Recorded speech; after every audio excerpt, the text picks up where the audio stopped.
அப்போ தான் ஞாபகம் இருக்கும்னு சொல்லிட்டு நவம்பர் மந்த் என் பர்த்டே அதுவும் சொல்லலாம் சொல்லிட்டு பர்த்டே அன்றைக்கி எல்லாருக்கும் கால் பண்ணி இந்த மாதிரி குட் நியூஸ் அப்படி சொல்லிட்டு எல்லார்ட்டுமே சொல்லியாச்சு. சொல்லி முடிச்சுட்டு டிசம்பர் 10 கரெக்டாக செம்ம புயல், மேண்டஸ் புயல் இருக்குல்ல, அப்போ வந்திருக்குது. நான் வீட்டில் உட்காந்துருக்கிறேன். இந்த எங்கள் வீட்டு பின்னாடி பனைமரம் நிறையா இருக்குது. அந்த புயல் காற்றுல அந்த பனைமரம் இப்படி பெண்டாகி அந்தளவுக்கு காற்று, பவர் இல்லை, ஃபுல்லாக தண்ணி. அன்றைக்கி தான் டிசம்பர் 10 தான் அந்த இது க்ளோஸ் ஆகுது, அந்த சைக்ளோன் முடிய போகுது, கரையை கிடக்குதுன்றாங்க. Heavy rain. உட்காந்து நான் வீட்டுக்குள்ளே உட்காந்துருக்கேன், அசையாமல் உட்காந்துருக்குறேன். பார்த்தா இந்த மாதிரி டப்பு டப்பு டப்புன்னு சவுண்டு கேட்குது, கதவுலாம் அடிக்குது, ஒரு மாதிரி இருக்குது. நான் அப்படியே அசையாமல் உட்காந்துருந்தேன். டாய்லெட் போகலான்னு சொல்லிட்டு எழுந்திரிச்சு வாஷ்ரூம் போகிறேன். என் காலில் ஒரு ட்ராப் ஏதோ படுது. எனக்கு சத்தியமாக அது கீழே குனிஞ்சு பார்க்கறதுக்கு எனக்கு பயம். பார்த்துட்டு எதுவும் இருக்கக்கூடாது பார்க்குற ஃப்ரெஷ் பிளட்டு வருது. ஒரு செகண்ட் அது ஒரு சொட்டு பார்த்தோன்னே எனக்கு உயிரே போயிடுச்சு. விட கை ஷிவர் ஆகுது. எல்லார்ட்டையும் நவம்பர் மந்த் ஹாப்பியாக நான் அனௌன்ஸ் பண்ணுறோம். அடுத்த மந்த்து எனக்கு இந்த மாதிரி ஸ்டார்டிங் ஆகுது. ஜஸ்ட் இமேஜின் பண்ணி பாருங்கள் என் சிச்சுவேஷனை. ஆகுது. வெளியே அப்போ நல்ல வேலை என் தங்கச்சி ஹஸ்பண்டு, என் ஹஸ்பண்ட் எல்லாமே அங்கே தான் இருந்தாங்க. என் தங்கச்சி ஹஸ்பண்டுக்கு அங்கே ஒரு ஒர்க் 1 மந்த் அங்கே தான் இருக்கிற மாதிரி இருந்துச்சு, சென்னையில். அவங்களாம் இருக்கிறாங்க. எல்லோரும் உட்காந்து பேசிக்கிட்டு இருக்காங்க. நான் வெளியே கதவை திறந்துட்டு இப்படி வச்சுட்டு மயக்கம் வருது. என்னால் அவங்கள்ட்ட சொல்ல முடியல. அழுக கூட எனக்கு ஃபஸ்ட்டு வரல, ஒரு மாதிரி கிடினஸ் ஆகுது. என் ஹஸ்பண்டை மட்டும் கூப்பிட்டு சொல்லிட்டு இருக்கேன், என்னமோ ஆச்சு. நான் எதுவும் என் வாயில் எப்படின்னா, நான் எதுவும் தப்பு பண்ணல, என் மிஸ்டேக்னால இது ஆகலைன்றதை நான் திரும்ப கன்வே பண்ணுறேன். நான் எதுவும் தப்பு பண்ணலன்னு சொல்கிறேன். என்னாச்சுன்னு கேட்குறாங்க. இப்படி பார்த்தா கொஞ்ச நேரத்தில் கால்லேருந்து அப்படி பிளட்டு ப்ளீட் ஆகுது, ஊற்றுது. அப்படியே மயங்கி விழுந்தா அந்த டைல்ஸ் பார்த்தீங்கன்னா, அந்த டைல்ஸ் ஃபுல்லாக பிளட்டு. அன்றைக்கி ஒரு எல்லோ கலர் நைட்டி போட்டிருக்கேன், மைல்டு எல்லோ. அது ஃபுல்லாக ப்ளீட் ஆகுது. அவ்வளோ ப்ளீடு என் லைஃப்பில், அதாவது ஒரு ப்ரெக்னன்சி டைமில் இவ்வளோ ப்ளீட் ஆகுன்றதை நான் கேள்விப்பட்டது கூட கிடையாது. அவ்வளோதான் முடிஞ்சு அப்படின்னு நினச்சிட்டு அழுகிறேன். ஏன்னா நாள் நானும் என் ஹஸ்பண்டும் டிஸ்கஸ் பண்ணிகிட்ருக்கோம், என்ன பேர் வைக்கலாம், பையன் பிறந்தா என்ன பேர், அப்படிலாம் பேசிகிட்ருக்கோம்.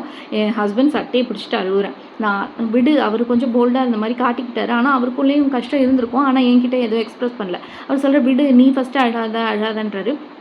என் ஹஸ்பண்ட் சட்டையை பிடிச்சி நான் அழுகிறேன். நான் ரொம்ப ஆசை வச்சுட்டேன், நான் ரொம்ப கனவு கண்டுட்டேன் இந்த குழந்தைய நினச்சி அப்படி சொல்லிட்டு நான் இப்படி சட்டையை பிடிச்சிட்டு பயங்கரமாக அழுகுறேன். விடு, எதுவாக இருந்தாலும் பார்க்கலாம், நீ அழுது உன் ஹெல்த்தை இது பண்ணிக்காத, ஒன்றும் நடக்காதுன்னு சொல்லிக்கிட்டே இருக்காங்க. என் அக்கா யூஎஸில் இருக்கா, அவ நர்ஸு. உடனே என் தங்கச்சி ஹஸ்பண்ட் கால் பண்ணிவிட்டு இந்த மாதிரி ஆகுது, என்ன பண்ணலாம் அப்படி சொல்லி கேட்குறாங்க. என் அக்கா அப்போவுமே நர்ஸ்னால அவள் கரெக்டாக சொன்னால், ஃப்ரெஷ் பிளட்டா ஓல்டு பிளட்டான்னு மட்டும் பாரு அப்படின்னு சொல்லலாம். அது ஃப்ரெஷ் பிளட்டு தான் வந்துச்சு. பயப்படாதீங்க, இமிடியேட்டாக ஹாஸ்பிட்டல் போங்கன்றாங்க. வெளியே பார்த்தீங்கன்னா செம்ம மழை. நான் சாதாரண நாளில் கூட வெளியே வரமாட்டேன், பயப்படுவேன். அந்த டைமில் பார்த்தீங்கன்னா ஹெவி ரெயின், பயங்கர காற்று, புயல் அடிக்குது. கீழே என் மாமியார் இருக்காங்க. கரண்ட் இல்லாதனால நாங்கள் இறங்கி வரதை பார்த்துட்டு என்னன்னு கேட்டாங்க. அந்த கரண்ட் இல்லாதனால அவங்களுக்கு தெரியல.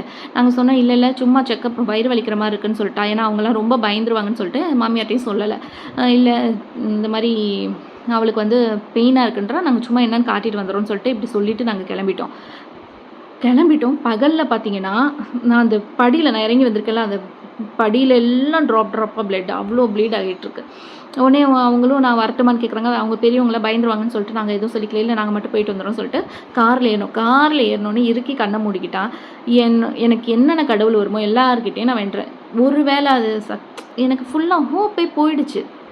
ஆனால் மனசுக்குள்ளே இருக்கணும், எதுவும் ஆகிடக்கூடாது, அப்படியே ஆப்போசிட்டாக டாக்டர் சொல்லணும், ஒன்றும் உன் பேபிக்கு ஒன்றும் ஆகலைன்னு சொல்லணும்னு நினச்சிட்டு அப்படியே கடவுளில் வேண்டிக்கிட்டு போகிறேன்.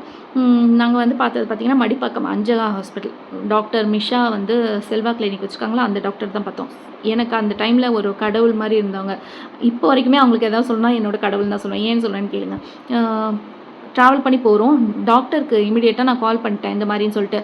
வீடியோ கால் பண்ண சொல்கிறாங்க. இல்லை டாக்டர், நான் கிளம்பி ஹாஸ்பிட்டல் வந்துட்டுருக்கேன்னு சொல்லுவேன். சரி ஓகே, அஞ்சகா ஹாஸ்பிட்டலுக்கு போயிடுங்க, நான் உடனே வந்துடுறேன்னு சொல்கிறாங்க.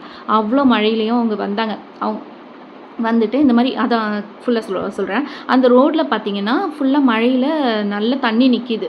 காரில் அந்த டயர் ஆல்மோஸ்ட் ஃபுல்லாகிடுச்சு. எங்களால் மெதுவாக தான் போக முடியும். நான் அப்போ மூடின கண்ணை தான் ப்ரே பண்ணிக்கிட்டே வரும்போது என் தங்கச்சி ஹஸ்பண்ட் காரை விட்டு இறங்கி டைவர்ட் பண்ணி விட்றாங்க காரை வண்டியெல்லாம் ஆப்போசிட்டில் வராமல். ஏன்னா அப்போ பிரிட்ஜ் ஒர்க் அந்த மெட்ரோ ஒர்க்கும் நடந்துகிட்ருக்கு. ஆப்போசிட்லேயே வண்டி வராமல் நாங்கள் இமீடியட்டாக போகணும்னு சொல்லிட்டு அவரே இறங்கி போய் இப்படி தள்ளிட்டு ஒரு வண்டியாக வந்துட்டு தள்ளிக்கோங்க கொஞ்சம் எமர்ஜென்சின்னு சொல்லி அந்த தண்ணியிலே இறங்கி